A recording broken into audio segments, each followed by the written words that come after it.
All right, gang, 2017 SHOT Show. Once again, my good friend, Robbie Reidsma.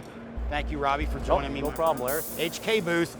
He's gonna take us through what will become the M110A1 CSASS for the U.S. military. If you would just take us through kind of an overview. Yep.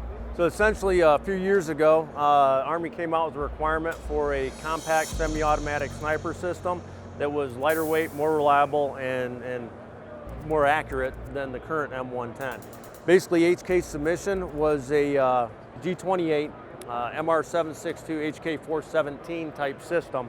So it's kind of a merge of all those with a few other added features into it to help improve the reliability, accessorize it, and bring that precision into it as well. As far as the optic, the suppressor, the rail, all that kind of stuff, how did that come about? Did you guys pick industry partners? Did the Army point you in a certain direction? How did that come about? Yeah, a lot of that was basically off the Army requirements. So they, just like any other solicitation, they're giving you the requirements, must have, must do, needs to. And then we're going out there as as a submitting company saying, okay, what out there in industry actually meets those requirements? And of course, we're trying to find quality, top-of-the-line stuff to go along with a good HK product. Good deal. I noticed you got the Geisley mount. Yes. On there, yeah, Schmidt Bender optic. Absolutely. Yeah. Just to walk you through the gun real quick. So basically, you've got a this one's set up in the MR762.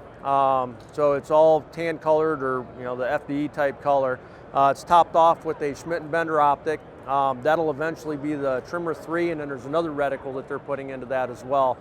We got the Geisley one-piece mount on there. Going up to the front, we've got a Geisley rail with its M-Lock compatible on it. Of course, the Harris bipods, which are already in the system and seem to do pretty well, lightweight.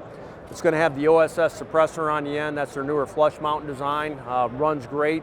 And so with this system, it's going to have a 1-in-8 barrel twist on it, and it's also going to have the fluting in the chamber. So going kind of back to the older G3 system, just to aid in that reliability again. The intention for this is to keep it suppressed the whole entire time, and as the suppressor holds a lot of that stuff in, we want that gun to be as reliable as possible. Cool.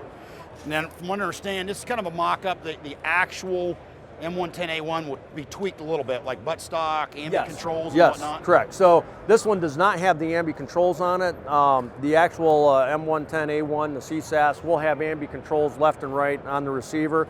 The buttstock is going to be a little bit different. We're going to take some more weight out of there. So again, the system you're holding right now is actually 0.3 inches longer than the real one, and slightly heavier.